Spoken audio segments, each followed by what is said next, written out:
R&D라고 하고 어디다가 돈을 또 이상한 데 갖다 처박나 보다. 이 망할 그리스 놈들. 예! 안녕하십니까 할러님들, 강왕국입니다. 최근에 제가 또 투자 논문들을 많이 보고 다니고 있습니다. 이렇게 지식을 계속 업데이트, 업그레이드 해야겠죠. 자, 오늘은요.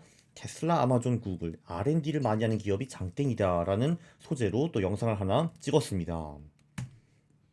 597번부터 599번 영상에서 한국에서 잘 먹히는 팩터들을 분석을 좀 했거든요. 그때 R&D 지출을 시가총액으로 나눈 지표가 하나 나왔습니다. 벌써 이렇게 슬슬 하면 된다 퀀트 투자 후속팔에서 뭘 찍을까 이런 거를 막 생각하고 있는 강왕국. 그 꽤 괜찮은 우량주 팩터 같더라고요. 이 R&D 지출이라는 게 직관적으로 이해가 되지 않습니까? R&D에 돈을 많이 갖다 박으면은 나중에 훌륭한 상품이나 뭐 이런 게 나와가지고 그걸로 회사가 돈을 많이 벌기 때문에 나중에 주가가 많이 오른다. 뭐 이런 얘기 아니겠습니까? 그래서 마침 2020년에 전 세계 R&D를 분석하는, 그러니까 R&D와 R&D를 시가총액으로 나눈 팩터, 이 지표를 분석하는 논문이 나왔습니다. 한국은 참고로 이랬죠. R&D 지출과 시가총액 요거를 보면은 이게 가장 많은 그 이제 1분위 기업들, 그러니까 상위 10%와 이게 가장 적은 하위 10%를 비교를 해보니까 월 수익 차이가 자그만치 1.46% 나왔다. 그러면 거의 연 20%잖아요. 이 정도로 한국에서 R&D 지출이 높은 기업들이 수익률이 높았고 그렇지 않은 기업들은 수익률이 낮았다. 이런 얘기였습니다.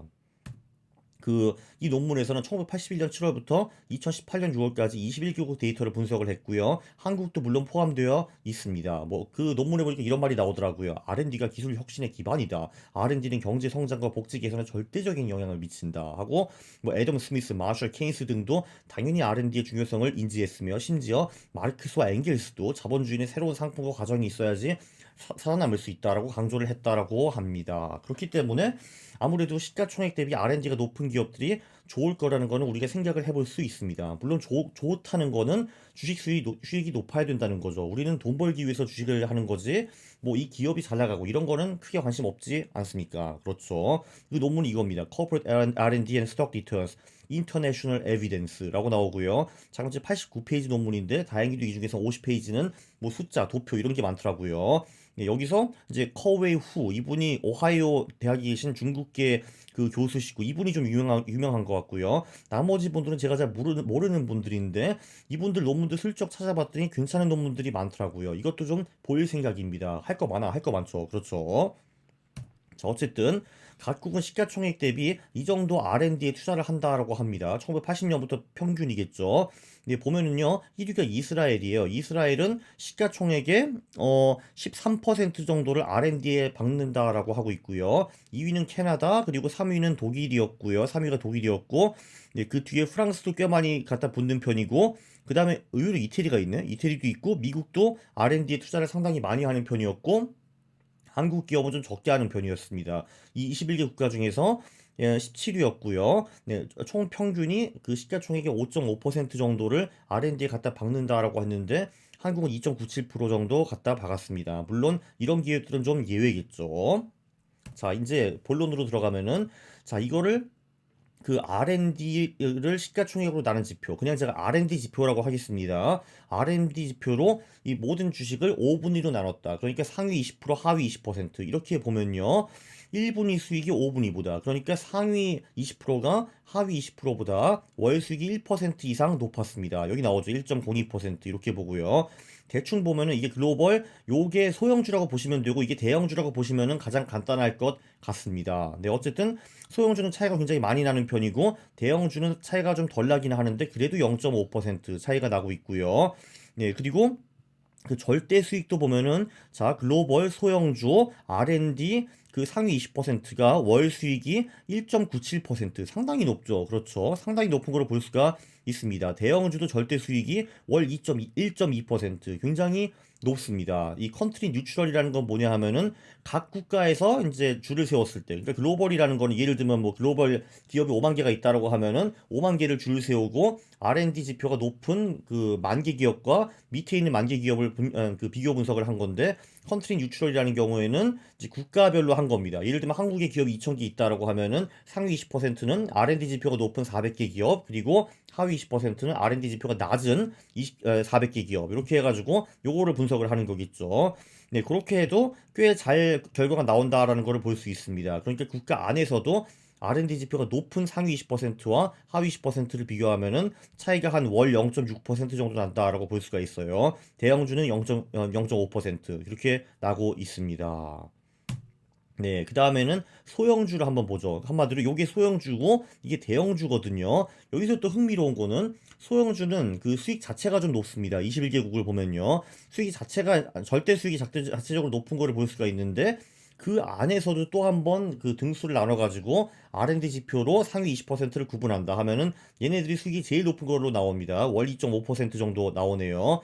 얘랑 차이가 0.6%, 대형주의 경우에도 얘랑 차이가 0.4%. 그러니까 R&D 많이 투자하는 기업 상위 20%, 하위 20% 차이가 요 정도 난다 이겁니다. 0.4%, 0.6%이 정도 나고요. 이게 월 0.6%니까 연 7, 8%는 되는 거 아니에요. 그쵸? 네, 이렇게 또 복리 20% 플러스 전략이 또 하나 탄생했습니다. 네, 소형주 중에서 R&D 지표가 높은 그런 기업에 투자하라라는 굉장히 훌륭한 전략이 또 나왔네요. 또 훌륭한 전략이야. 훌륭한 전략. 네, 산업 내에서도 잘 먹힌다고 합니다. 그러니까 지금까지는 뭐 국가 내에서 또는 전체 글로벌 기업들을 전부 다 비교 분석을 했는데 그렇게 하는 건 좀 어폐가 있는 거죠. 당연히 좀 반도체 기업은 R&D 투자를 좀 더 많이 하고 뭐 섬유 기업은 뭐 저기 서비스 기업은 좀 덜하고 이런 게 당연한 것 같은데요. 물론 IT 기업은 투자를 좀 많이 하겠다. 어쨌든 그건 그렇고 산업 내에서도 이제 비교 분석을 해봤는데 여기서도 상위와 하위 20% 차이는 글로벌은 0.7%, 국가 내에서는 0.6%뭐 이런 식으로 나왔습니다. 대형주도 0.4에서 0.5% 정도 차이가 나오고요. 네, 다 이게 월 0.4%, 0.6%니까 연으로 보면 꽤 큰 규모입니다. 네, 각국에서는 어떤가? 이것도 궁금하죠. 한국 같은 경우는 스프레드가 컸습니다. 네, 그 R&D 지표 상위 20%, 하위 20%. 네, 거기 그 차이가 월 1.3% 정도 나왔고요. 상당히 큰 겁니다. 그럼 연 15%가 넘어간다라는 거네요. 네, 미국도 그 상위와 하위 차이가 굉장히 큽니다. 1.26% 나왔고요. 네, 그 홍콩도 좀 큰 편이었고 캐나다도 큰 편이었는데 좀 이상한 나라들도 있죠. 그리스는 오히려 R&D 지표가 높은 기업들이 수익이 별로 잘 안 나왔고요. R&D라고 하고 어디다가 돈을 또 이상한 데 갖다 쳐박나 보다. 이 망할 그리스 놈들. 근데 이스라엘이 좀 의외네요. 이스라엘은 뭐 거의 모든 기업들이 투자를 많이 하기 때문에 거기서 또 오버해서 투자하는 기업들이 수익이 오히려 별로 안 나왔다라는 그런 그 지표가 있네요. 여기 보니까. 근데 대부분의 국가에서는 아니나 다를까 R&D 지표가 높은 기업들이 수익이 높았다라는 거를 볼 수 있습니다. 네, 그렇죠. 이게 소형주, 요게 대형주라고 보시면 돼요. 대충. 네, 그리스, 이스라엘, 이태리. 니들 좀 이상해. R&D를 총 자산으로 나누거나 또는 순자산 또는 매출액으로 나눈 그런 지표들도 분석을 해봤거든요. 이 논문에서. 근데 이 지표들은 좀 덜 잘 먹힙니다. R&D를 시가총액으로 나눈 지표가 가장 잘 먹히는데 그건 제 생각엔 그럴 수밖에 없는 게 일단 시가총액이 낮다는 거잖아요. R&D 비교해가지고 일단 시가총액이 벌써 엄청나게 높은 기업들 이런 기업들은 이미 고평가되어 있기 때문에 더 오를 가능성이 적고 R&D 대비 시가총액이 낮은 기업들은 그냥 그 자체로도 어느 정도 저평가되어 있을 수 있을 가능성이 있기 때문에 예, 더 수익이 높은 것 같습니다. 네, 요거는 그 R&D 총자산, 네, 차이가 좀 적어지죠. 이거는 R&D 나누기 순자산. 요것도 차이가 좀 적어집니다. R&D 매출액은 제가 생략을 했는데 얘랑 엇비슷했습니다.